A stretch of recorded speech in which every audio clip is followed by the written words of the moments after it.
ভোর একদম ৫টায় কবিরের নিদ্রা ছুটল। কুটিরের জীর্ণ কপাট গলে ঢোকা মিঠে আলো ওর চোখে লাগছিল। কক্ষটি সংকীর্ণ ছিল, প্রাচীরের আস্তর খসে পড়েছিল, চালের মেশিনটা আওয়াজ তুলে চলছিল, অথচ মেঝের একটি প্রান্তে সুন্দরভাবে সাজিয়ে পাতা তুলিগুলো বুঝিয়ে জানাচ্ছিল যেন হেথায় একজন লক্ষ্যস্থির শিল্পী বাঁচে।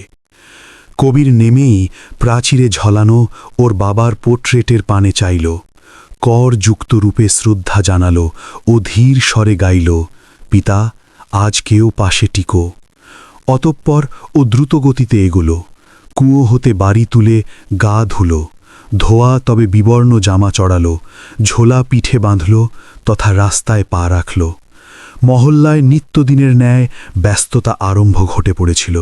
একদিকে ধোঁয়া উঠছিল, একদিকে শিশুরা পাঠশালার উদ্দেশ্যে প্রস্তুত সাজছিল, একদিকে পত্রিকাওয়ালা ভ্যানের বেল বাজিয়ে ছুটে পালাচ্ছিল। কবির প্রতিদিনের ন্যায় রহিম চাচার মুদির গলিতে দাঁড়াল। রহিম চাচা মুচকি প্রশ্ন ছুঁড়লেন, বৎস আজকেও বড্ড ভোরে? কবির জানাল, আজ্ঞে চাচা, শুরুতে একাডেমি, শেষে রাতে কারখানা।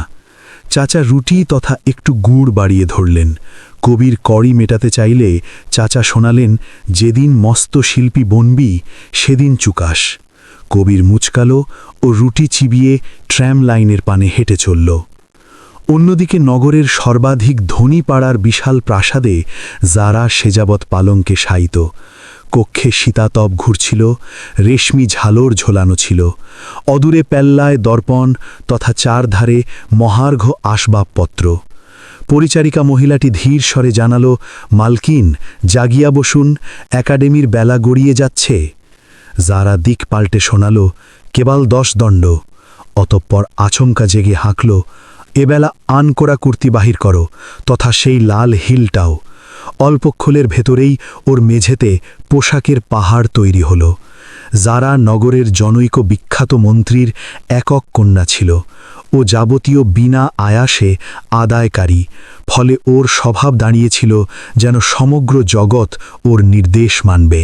ভোর আন্দাজ 9টার সময় ও প্রস্তুত সাজে তলায় নামল। খাবার ঘরে প্রাতরাশ সাজানো ছিল। ওর পিতা মোবাইলে রাজনীতির আলাপ সারছিলেন। যারা দ্রুত বেগে শরবত গিলল। ওষুধ হল, ড্যাডি আনকোরা বাহন কবে জুটবে? পিতা মুচকে শোনালেন, যা মর্জি জাগে কিনে ফেল।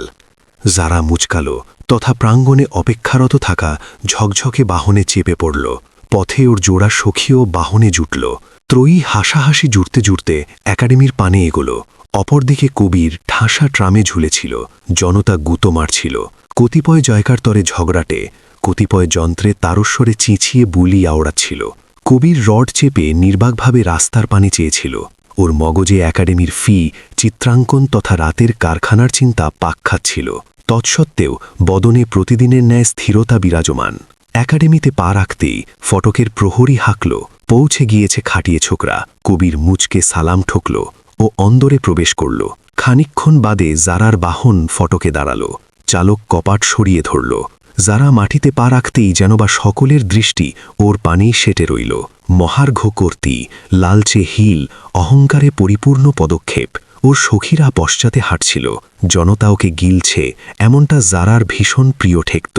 প্রারম্ভিক পাঠ চুকলে ক্যান্টিনে জমায়েত বৃদ্ধি পেল।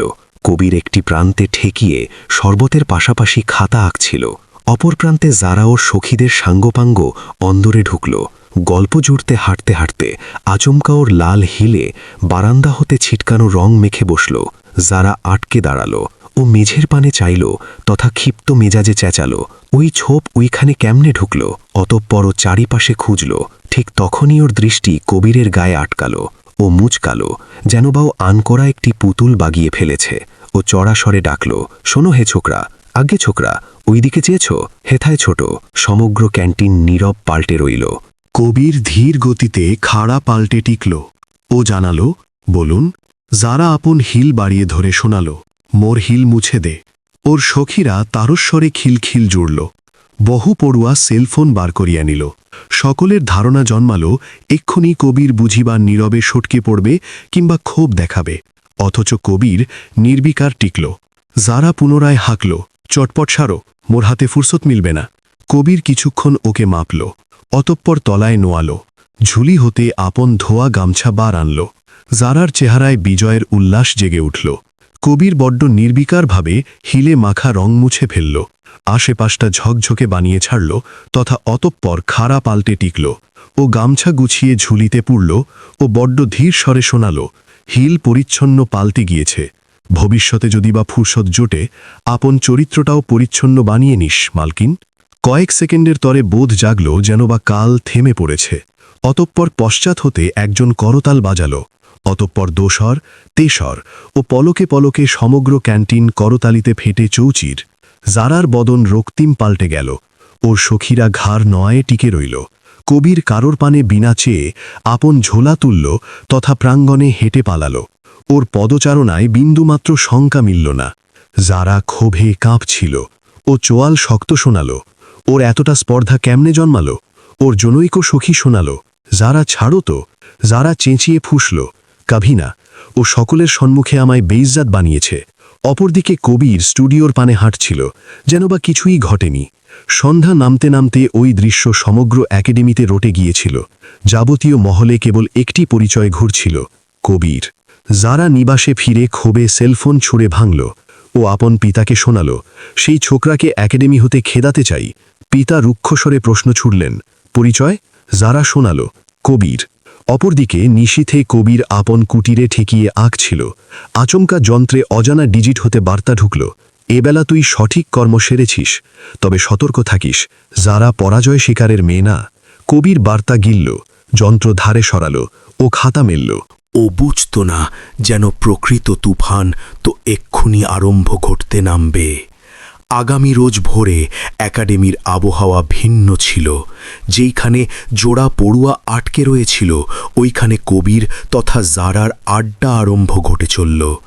কারোর যন্ত্রে গতবেলার দৃশ্য বাজছিল, কতিপয় হাসাহাসি জুড়তে সেই অভিন্ন বুলি শোনাচ্ছিল। হিল পরিচ্ছন্ন পাল্টে গিয়েছে, ভবিষ্যতে চরিত্রটাও পরিচ্ছন্ন বানিয়ে নিস। কতিপয় ব্যক্তি কবিরের স্পর্ধার তারিফ ঘাটছিল, আবার কতিপয় শোনাল যেন ও ভীষণ বিপদ টেনে এনেছে, কেননা যারা কেবল ধনীর কন্যাই ছিল না, ওর পিতা নগরের প্রভাবশালী কর্তাদের ভেতরে বিবেচিত থাকতেন। কবির প্রতিদিনের ন্যায় কাঁটায় একাডেমিতে ঢুকল ও কারুর পানে দৃষ্টি ফেলল না। সরাসরি স্টুডিওতে ঢুকে পশ্চাতের বেঞ্চে সেটে রইল, তথা খাতা মেলে ধরল। ওর জনতার করতালির অপেক্ষা আপন চিত্রাঙ্কনের অধিক ভাবনা ছিল, অথচ এবেলা তাবৎ দৃষ্টি ওর গায়েই আটকে। স্টুডিওতে আটকে পড়া বালকেরা ধীর গতিতে ওর পানে চেয়ে মুচকাচ্ছিল।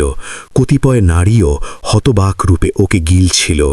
জীবনে একাডেমির নির্বিকার ছোকরাকে সকলে নজরে আনছিল। অন্যদিকে জারার বাহন ফটকে দাঁড়ালে এবেলা ওর চেহারায় পেছনের ন্যায় সেই অহংকার টিকল না, বরং ক্ষোভে টইটম্বুর ছিল। ও দ্রুতবেগে অন্দরে ঢুকল। ওর সখীরা পশ্চাতে হাঁটছিল, অথচ এবেলা কেউ অধিক বুলি আওড়াচ্ছিল না। যারা ঢুকেই শোনাল, এবেলা সেই কবিরকে সবক শেখাবো। বারান্দায় দৌড়তে দৌড়তে ও গিলল যেন জোড়া নারী যন্ত্রে দৃশ্য গিলতে হাসছে। যারা ওদের যন্ত্র কেড়ে নিয়ে ফ্লোরে ছড়ল, তথা শোনাল, যদি বা দ্বিতীয়বার ওই দৃশ্য ঘাঁটি তবে মঙ্গল জুটবে না। দুজনেই ঘাবড়ে গেল। যারা সরাসরি ডিরেক্টরের কিবিনে ঢুকল। অন্দরে ওর পিতা পূর্ব হতেই আটকে ছিলেন। ডিরেক্টর সিটে আটকে রুক্ষ বদনে নথিপত্র ঘাঁটছিলেন।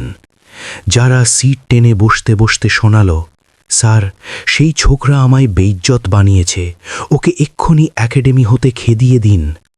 ডিরেক্টর ধীর কণ্ঠে প্রশ্ন ছুঁড়লেন, ও কি দেহে আঘাত এনেছে, ধমকি ছুঁড়েছে, কুটু বুলিয়া ওড়েছে?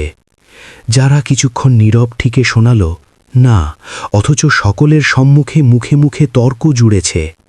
যারার পিতা শোনালেন, দেখুন মোর কন্যা ভীত, এই প্রকার ছোকরাদের শাসনে আটকে রাখাই কর্তব্য। ডিরেক্টর জ্ঞানী ব্যক্তি ছিলেন, উনি শোনালেন, শুরুতে কবিরকে তলব। খানিকক্ষণ বাদে কবির কেবিনে ঢুকল ও অন্দরে ঢুকেই সালাম ঢুকল। ডিরেক্টর প্রশ্ন ছুড়লেন, গতবেলা কি ঘটিছিল?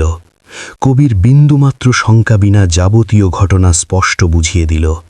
কেবিনে কিছুক্ষণ নীরবতা আটকে রইল। যারা ক্ষোভে ওর পানে চেয়েছিল। ডিরেক্টর ধীর গতিতে শোনালেন, কবির, তুই ফিরতে পারিস। তথা যারা কোনো পড়ুয়াকে বেইজ্জত বানানোটাও অন্যায়। যারার প্রত্যয় জন্মালো না ও শোনাল, এর অর্থ আপনি কিছুই ঘাঁটবেন না। ডিরেক্টর শোনালেন, আমি সুবিচার ঘাঁটব, পক্ষপাতিত্ব না। যারা সিট ছেড়ে উঠল তথা ক্ষোভে প্রাঙ্গণে হেঁটে পালাল। একাডেমির লনে পৌঁছতেই ও আপন সখীদের শোনাল, ডিরেক্টর যদি বা কিছুই না ঘাঁটেন তবে আমি নিজেই ঘাঁটব। অপরদিকে কবির স্টুডিওতে ঠেকিয়ে আঁকছিল। তখনই ওর সাথী ফাহিম ঢুকল তথা শোনাল, দোস্ত, তুই তো একাডেমি কাঁপিয়ে ছেড়েছিস। কবির মুচকাল, আমায় কেবল চিত্রাঙ্কন ঘাঁটতে হবে। ফাহিম শোনাল, যারা নীরব টিকবে না। কবির খাতা গোটাতে গোটাতে শোনাল, আমি বিন্দুমাত্র অন্যায় ঘাঁটিনি, ডরাবো কেন? দুপুরবেলায় ক্যান্টিন পুনরায় ভরে গিয়েছিল। কবির রুটি বাগাতে কাউন্টারে এগোল। ঠিক ওই মুহূর্তে যারা ওইখানে ঢুকল। ও সকলের সম্মুখে শোনাল, ভারী নায়ক সেজেছিস। কবির ওর পানে চাইল, অথচ নীরব টিকল। যারা ওর প্লেট ধাক্কা মেরে ছুড়ল। শরবত ফ্লোরে গড়িয়ে পড়ল। পুনরায় জমায়েত বৃদ্ধি পেল। যারা শোনাল, এ বেলা আওড়াও, চরিত্র পরিষ্কার বানাবো। কবির তলায় ছিটকানো শরবতের পানি চাইল। অতঃপর ধীর কণ্ঠে শোনাল, যে আপন মর্যাদার মূল্য বোঝে না ও অপরেরটা কি বুঝবে। জমায়েতের ভেতর হতে পুনরায় খিলখিল ধ্বনি উঠল। যারা অধিক ক্ষিপ্ত হল ও আঘাত হানল, অথচ কবির ওর হাত আটকে ধরল তথা পলকেই আলগা করল। ও শোনাল, আপন গণ্ডির ভেতরে টিকো।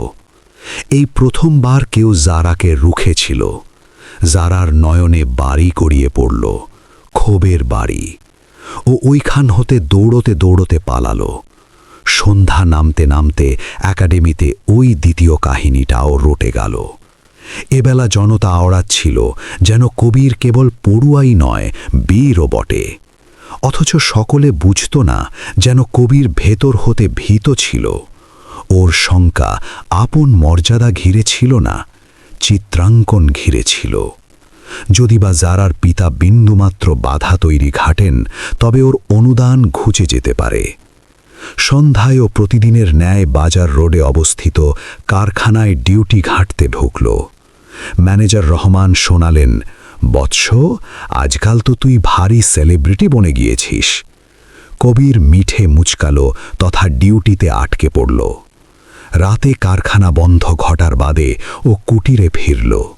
শ্রান্ত ছিল, অথচ নিদ্রা জুটছিল না। তখনই কপাটে ধাক্কা পড়ল।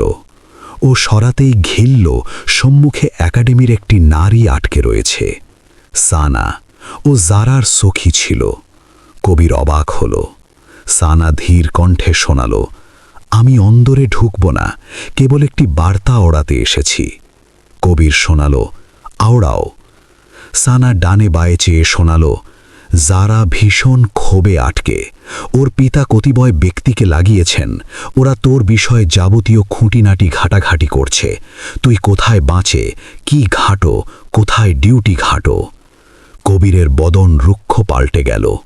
সানা শোনাল, আমি জারার মতো না, যেটা সঠিক সেটাই সঠিক, তাই আওড়ে পালাচ্ছি, সতর্ক থাকিস। এটুকু আওড়ে ও পালালো। কবিরের দীর্ঘক্ষণ কপাটে আটকে রইল। ওর প্রথমবার বোধ জাগল যেন ব্যাপারটা কেবল একাডেমি অবধি আটকে নেই। ও কুটিরে ঢুকে বাবার পোর্ট্রেট কিনল তথা ধীর গতিতে শোনাল, এবেলা বুঝিবা যুদ্ধটা পেল্লায়। ঠিক ওই মুহূর্তে ওর যন্ত্রে অপর বার্তা ঢুকল, আগামী ভরে পরিত্যক্ত গুদাম ঘরে পৌঁছাও, যদিবা স্পর্ধা টেকে। তলায় পরিচয় আঁকা ছিল, যারা। সারা রাত কবিরের ঠিকমতো নিগড়া জুটল না। যন্ত্রে ঢোকা বার্তা ওর মগজে বহু জিজ্ঞাসা জাগিয়ে ছেড়েছিল। যারা কি খোঁজে? পরিত্যক্ত গুদাম ঘরে কেন তলব? ও কি ক্ষমা মাগতে নামবে নাকি আনকরা কোনো ছক কষতে নামবে? অথচ একটি বিষয় স্পষ্ট ছিল, যারা পরাজয় শিকারের মেয়ে ছিল না। ভোর হতেই কবির জেগে পড়ল। ও প্রতিদিনের ন্যায়ই বাবার পোর্ট্রেটকে শ্রদ্ধা জানাল। গা ধুয়ে প্রস্তুত সাজল তথা তুলিগুলো ঝুলিতে পড়ল। কুটির হতে পালানোর সময় ও নিজেকে শোনাল, যা ঘটবে ঘটবে, বোঝা যাবে। মহল্লায় সেই নিত্যদিনের ন্যায়ই ব্যস্ততা ছিল, অথচ এবেলা কবিরের মগজ স্থির ছিল না। রহিম চাচার গলিতে পৌঁছালে চাচা প্রশ্ন ছুঁড়লেন, কি বিষয় বৎস, এবেলা বদনে শঙ্কার দাগ? কবির মুচকে শোনাল, কিছুই না চাচা, কেবল চিত্রাঙ্কনের বাধা আটকে। চাচা যাবতীয় বুঝে গেলেন, অথচ কিছুই শোনালেন না। উনি রুটি বাড়িয়ে ধরলেন তথা শোনালেন, ডরাস না, খাঁটি শিল্পীকে কাল চাচাই ঘাটে, হারায় না। ওই বলিটা কবিরের মগজে আটকে গেল। একাডেমিতে ঢোকার পূর্বেই ও সরাসরি পরিত্যক্ত গুদাম ঘরের পানে ঘুরে চলল। ওইখানে আজকাল ডিউটি কম ঘটত। জীর্ণ সীমানা প্রাচীর, মোর্চে লাগা গেট, বিবর্ণ পাতা তথা চারধারে নীরবতা। ঘড়িতে তখন নির্দিষ্ট বেলার সামান্য বাকি। কবির অন্দরে ঢুকল, অদূরে জারাকে আটকে থাকতে গিলল।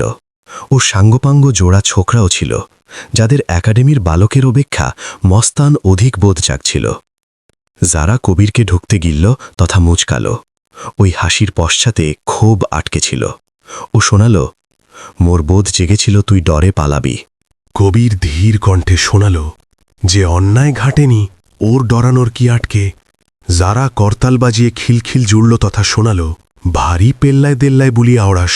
ও আপন ধারে আটকে থাকা ছোকরাদের পানে ইশারা করল তথা শোনাল, এদের চিনিস, এরা মোর দাদাদের ন্যায়। আমি চাইলে এবেলা তোর দম্ভ ভেঙে চুরমার ঘাটবে। কবির সরাসরি ওর নয়নের পানে চেয়ে শোনাল, দম্ভ মোর না, তোর। জারার বদন পাল্টে গেল।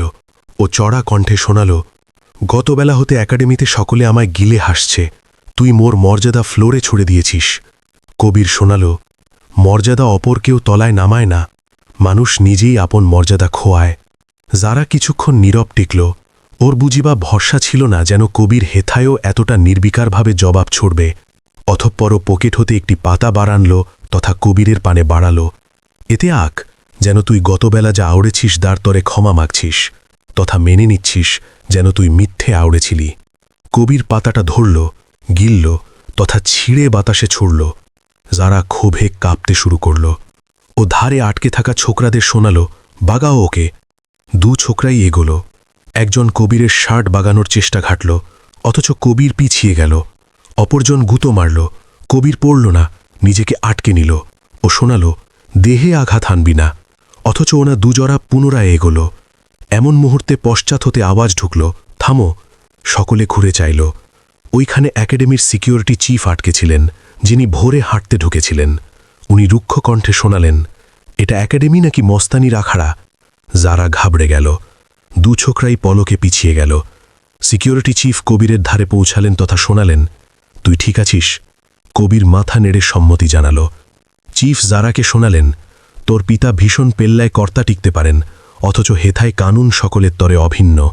যারা কিছুই আওড়াতে চাইল, অথচ বদন হতে বুলি ছুটল না। সিকিউরিটি চিফ শোনালেন, সকলে এক্ষুনি ডিরেক্টরের কেবিনে ছোট। খানিকক্ষণ বাদে 4 জন এই কেবিনে ছিল। ডিরেক্টর যাবতীয় বুলি গিললেন। সিকিউরিটি চিফ স্পষ্ট জানালেন যেন উনি নিজে যাবতীয় গিলেছেন। জারার বদনের পালিশ মুছে গিয়েছিল।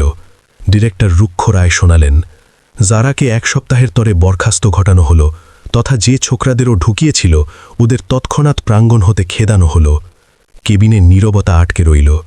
যারা প্রথমবার গিলতে পারল যেন তাবৎ জায়গায় করি খাটে না। ও কিছুই বিনা আওড়ে প্রাঙ্গণে হেঁটে পালাল।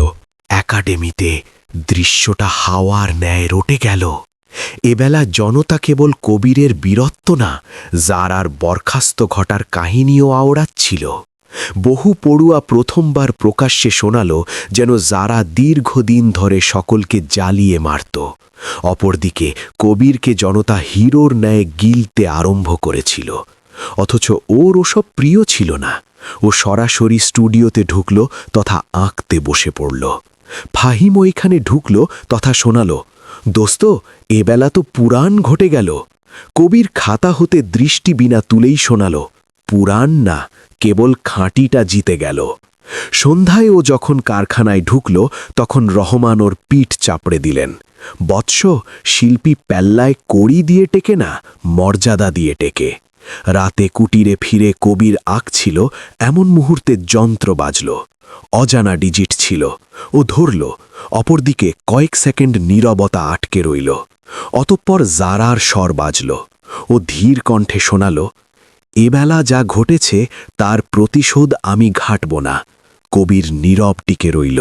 যারা পুনরায় শোনাল, অথচ তোর সাঙ্গপাঙ্গ একটা আলাপ ঘাটতে চায়। কবির প্রশ্ন শুনল, কেন? যারা শোনাল, কেননা বুঝিবা আমি প্রথমবার গিলতে পারছি যেন অন্যায় কার ছিল।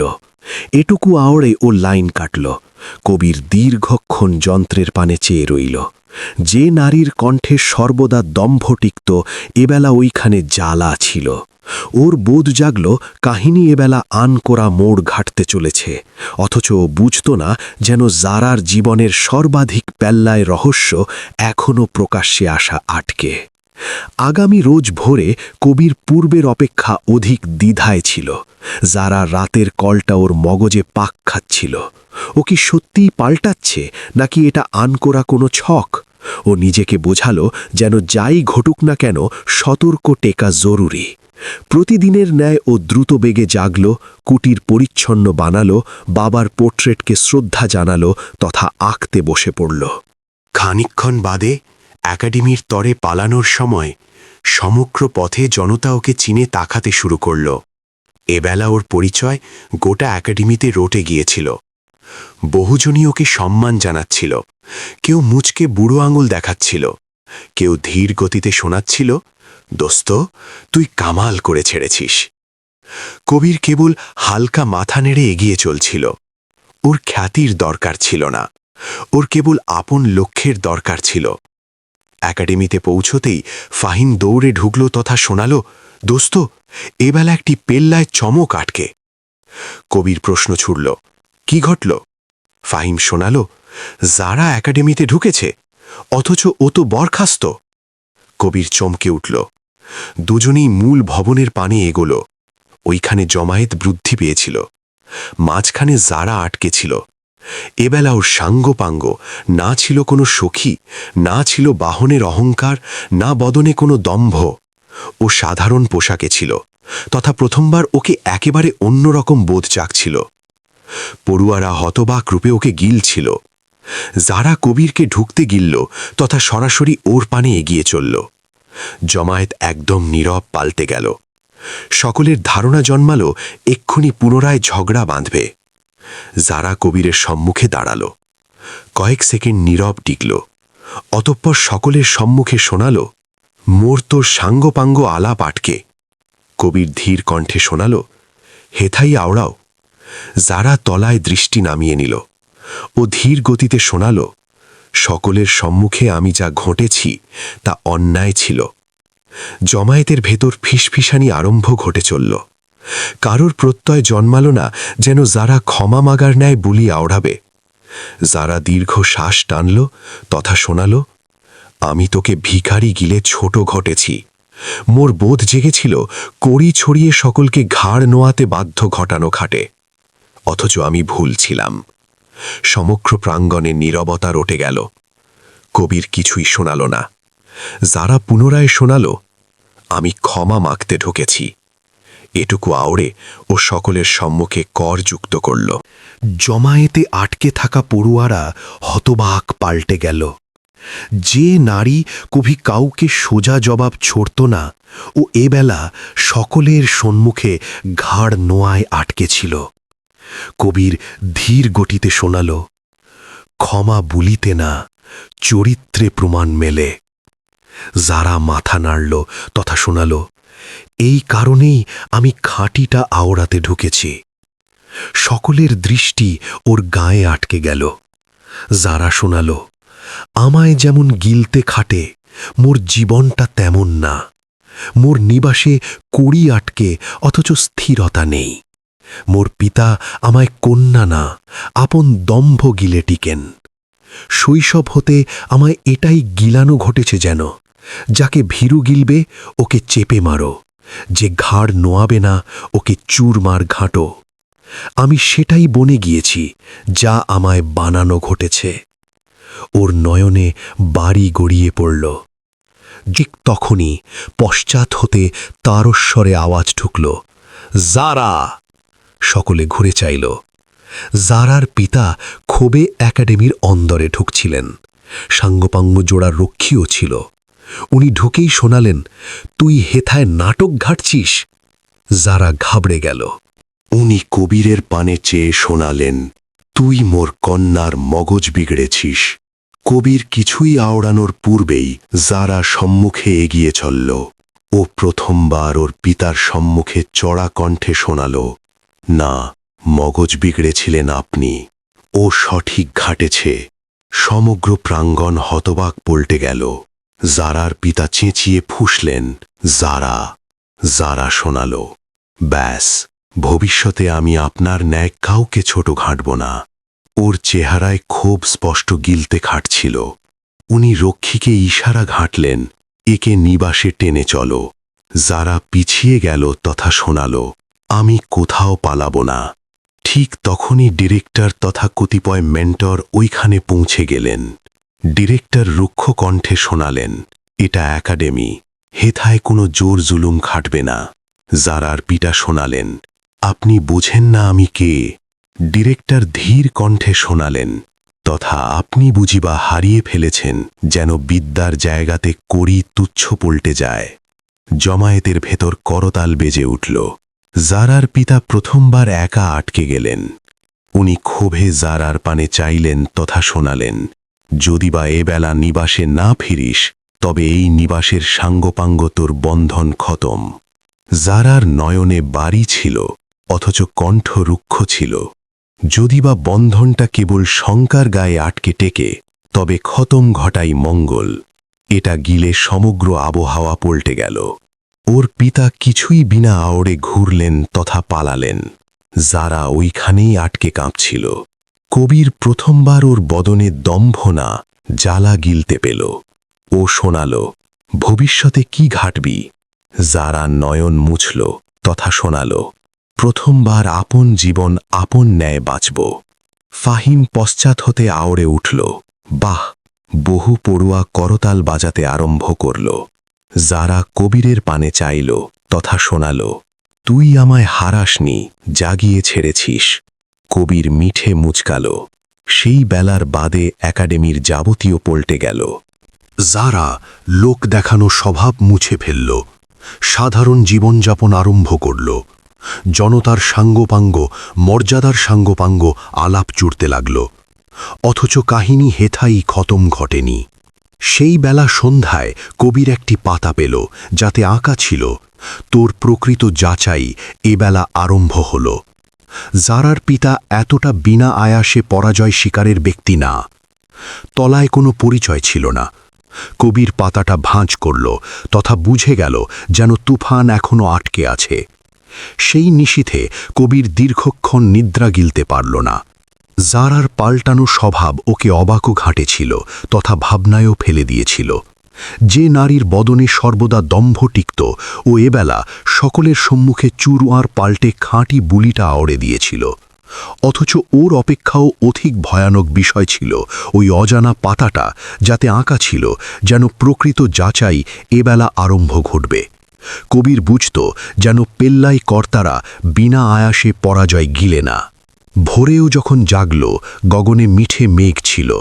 ও বাবার পোর্ট্রেটের সম্মুখে মোম জ্বালালো তথা শোনাল, ভবিষ্যতে যাই ঘটুক না কেন, স্পর্ধা চুরমার ঘাটতে দিস না। অতঃপর ও একাডেমির তরে বেরিয়ে পড়ল। পথে রহিম চাচা ওকে রুখলেন তথা শোনালেন, বৎস, এবেলা তোর চেহারায় একটি তুফান গিলতে পারছি। কবির মুচকাল, চাচা, বুঝিবা তুফান সত্যি নামতে চলেছে। চাচা রুটি বাড়াতে বাড়াতে শোনালেন, মগজে রাখিস, সেই চারাগাছি বাঁচে যে নোয়াতে বোঝে, ভাঙতে না। এই বুলিটা কবিরের মগজে আটকে গেল। একাডেমিতে পৌঁছালে আবহাওয়া সাধারণ ছিল না। ফটকে পুলিশের বাহন আটকে ছিল। অন্দরে পড়ুয়াদের জমায়েত ছিল। ফাহিম দৌড়ে ঢুকল তথা শোনাল, দোস্ত, ভীষণ পেল্লায় বিপদ ঘটে গিয়েছে। কবির প্রশ্ন ছড়ল, কি ঘটল? ফাহিম শোনাল, জারা উধাও। কবির 1 সেকেন্ড নীরব পাল্টে গেল। অর্থ কি? ফাহিম শোনাল, ভোর হতে ও নিবাসে পৌঁছায়নি, যন্ত্র অফ, তথা ওর পিতা পুলিশ টেনে এনেছেন। অল্পক্ষণের ভেতরেই ডিরেক্টর কবিরকে কেবিনে তলব ঘাটলেন। অন্দরে জারার পিতা আটকে ছিলেন, বদন ক্ষোভের রক্তিম। উনি কবিরকে গিলেই শোনালেন, মোর কন্যা কোথায়? কবির নির্বিকার টিকল, আমি বুঝি না। উনি টেবিলে তারস্বরে থাপ্পড় হাঁকিয়ে শোনালেন, মিথ্যে আওড়াবি না, গত বেলা হতে তোরা জোড়া আলাপ জুড়েছিলি। ডিরেক্টর মাঝখান হতে শোনালেন, স্থির হন। অথচ উনি থামলেন না। যদি বা মোর কন্যার কিছুই ঘটে, তবে সবার পূর্বেই এই ছোকরাটাই দোষী পাল্টাবে। কবির প্রথমবার চড়া কণ্ঠে শোনাল, দোষ দাগানো সোজা, প্রমাণ ঘাটানো কঠিন। কেবিনের নীরবতা রটে গেল। তখনই একজন পুলিশ অফিসার অন্দরে ঢুকলেন। উনি শোনালেন, আমরা সকলে যন্ত্রের রেকর্ড যাচাই ঘাটব, তাড়াহুড়ো ঘাটানোর কিছুই আটকে নেই। জারার পিতা নীরব পাল্টে গেলেন, অথচ ওর নয়নে অনল জ্বলছিল। অপরদিকে প্রাঙ্গণের রটনা ছড়াতে আরম্ভ করল। কেউ শোনাচ্ছিল যারা নিবাস ছেড়ে পালিয়েছে, কেউ শোনাচ্ছিল ওকে গায়েব ঘাটানো হয়েছে।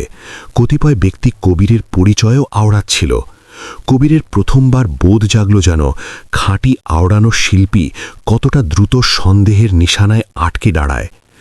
দুপুর অবধি পুলিশ বহু পড়ুয়াকে জিজ্ঞাসাবাদ ঘাটল। কবিরকেও জিজ্ঞাসা ঘাটানো হলো, যারার সাঙ্গপাঙ্গ শেষবার কবে আলাপ জুটেছিল? ও কি তোকে টানত? তোরা জোড়া কি কোথাও আটকে ছিলি? কবির প্রতিটি জিজ্ঞাসার সোজা জবাব ছড়ল। সন্ধে নামতে নামতে বার্তা ঢুকল যেন যারার বাহন নগরের বাইরে পরিত্যক্ত রাস্তার ধারে মিলেছে, অথচ যারা ওর ভেতরে ছিল না। এবেলা ব্যাপারটা অধিক ভয়ানক পাল্টে গেল। যারার পিতা মিডিয়া টেনে আনলেন। লেন্স একাডেমির ফটকে পৌঁছে গেল। রিপোর্টাররা চেঁচাচ্ছিল, পেল্লাই মন্ত্রীর কন্যা উধাও, একাডেমির বালকের গায়ে সন্দেহ। কবিরের এই তাবৎ গিলে হাঁপিয়ে উঠল। ও বুঝে গেল যেন এবেলা যুদ্ধ কেবল মর্যাদার না, পরিচয় তথা আগামীরও। রাতে ও যখন কুটিরে ফিরল, তখন প্রাঙ্গণে জোড়া ব্যক্তি আটকে ছিল, কালছে জামা, রুক্ষ বদন। একজন শোনাল, কর্তা তলব ঘাটছেন। কবির বুঝে গেল এরা জারার পিতার মস্তান। ও শোনাল, আমি কোথাও পালাব না। অপরজন শোনাল, তবে কি জোর খাটিয়ে টানব? ঠিক তখনই পশ্চাৎ হতে আওয়াজ ঢুকল, দেহে আঘাত হেনে দেখো। সকলে ঘুরে চাইল। সিকিউরিটি চিফ তথা রহিম চাচা আটকে ছিলেন। মস্তান জোড়া কিছুই বিনা আউড়ে পালাল। কবির অবাক পাল্টে প্রশ্ন ছুড়ল, আপনারা হেথায়? সিকিউরিটি চিফ শোনালেন, খাঁটি আওড়ানো শিল্পীকে আমরা একা ছাড়ি না। রহিম চাচা মুচকালেন, আমি চাওয়ালা টিকতে পারি বৎস, অথচ খবর তাবৎ পকেটে রাখি। সেই নিশীথে কবির প্রথমবার একা বোধ ঘাঁটছিল না। আগামী রোজ ভোরে পুলিশ পুনরায় একাডেমিতে ঢুকল। অফিসার কবিরকে আলাদা টিনে শোনালেন, একটি ক্যামেরার ক্লিপ মিলেছে। যারা গতরাতে নিজে বাহন ছুটিয়ে নগরের বাইরে পালিয়েছিল, ও একাই ছিল। কবির শান্তির শ্বাস ছাড়ল। ওর অর্থ ওকে গায়েব ঘাটানো হয়নি। অফিসার পুনরায় শোনালেন, অথচ এরপরে লেন্স অফ আটকে। তোর কি কোনো ধারণা আটকেও কোথায় পালাতে পারে? কবির কয়েক সেকেন্ড মগজ ঘাটতে টিকল। অতঃপর ওর মগজে বাজল, যারা শোনাচ্ছিল, প্রথমবার আপন জীবন নিজে বাঁচব। ও প্রশ্ন ছড়ল, নগরের বাইরে এমন কি কোনো জায়গা আটকে যেইখানে মানুষ স্থিরতার খোঁজে পালায়? ফাহিম যে ধারেই আটকে ছিল, ও আচমকা আউড়ে উঠল। পরিত্যক্ত টিলায় একটি মঠ তথা একটি লাইব্রেরি আটকে। যারা একবার একাডেমির ট্যুরে ওইখানে পালিয়েছিল, ওর জায়গাটা প্রিয় ঠেকেছিল। অফিসার সাথে সাথেই দলবল টেনে বেরিয়ে পড়লেন। কবিরের বুক কাঁপছিল। কয়েক দণ্ড বাদে দুপুরে বার্তা ঢুকল যেন জারাকে মিলেছে। ও টিলার ওই মঠেই ছিল, অক্ষত ছিল। সমগ্র একাডেমি শান্তির শ্বাস ছাড়তে আরম্ভ করল। অথচ কাহিনী খতম ঘটেনি। যারাকে যখন ফিরিয়ে ঢোকানো হলো, তখন ও সকলের সম্মুখে শোনাল, আমি পালাইনি, আমি মগজ ঘাঁটতে পালিয়েছিলাম, তথা আমি নিবাসে ফিরব না। ওর পিতা চেঁচিয়ে ফসলেন, তুই বুঝিস তুই কি ঘাঁটছিস? যারা শোনাল, আজ্ঞে এই প্রথমবার। অতঃপর ও সকলের সম্মুখে অপর একটি খাঁটি বুলি শোনাল, মোর পিতা বহু কালো রাজনীতির সাঙ্গপাঙ্গ আটকে, আমি তাবৎ বুঝি, তথা এবেলা আর নীরব টিকব না। এটা গিলতেই আবহাওয়া রুক্ষ পাল্টে গেল। পুলিশ অফিসার সাথে সাথেই যারার পিতার পানে চাইলেন। উনি ঘাবড়ে গেলেন। যারা শোনাল, মোর কক্ষে সিন্দুক আটকে, ওর ভেতরে প্রমাণ আটকে। অফিসার দল ছুটিয়ে দিলেন। খানিকক্ষণ বাদে বার্তা ঢুকল, সিন্দুক হতে বহু নথিপত্র, কড়ির হিসাব তথা কালো ভাইল মিলেছে। যারার পিতার বদনের পালিশ মুছে গেল। পুলিশ ওইখানেই ওকে জেলে টেনে নিল। জমায়েত হতবাক পাল্টে গিয়েছিল। যারা কাঁদছিল, অথচ এবেলা ভীরতায় না, স্বাধীনতার উল্লাসে। ও কবিরের পানে এগিয়ে চলল তথা শোনাল, যদি বা তুই আমায় উপযুক্ত জবাব না ছুঁড়তি, তবে আমি কোনোদিন জাগতাম না। কবির ধীর কণ্ঠে শোনাল, আমি কিছুই ঘাঁটিনি, তুই নিজেই নিজেকে বাঁচিয়েছিস। যারা মুচকাল। কাহিনীর তুফান থেমে গিয়েছিল, অথচ কবিরের জীবন এবেলা পাল্টে যেতে চলেছিল। কেননা আগামী রোজই ও এমন একটি সুযোগ গিলতে চলেছিল, যার লক্ষ্য ও কোনোদিনও খোঁজেনি।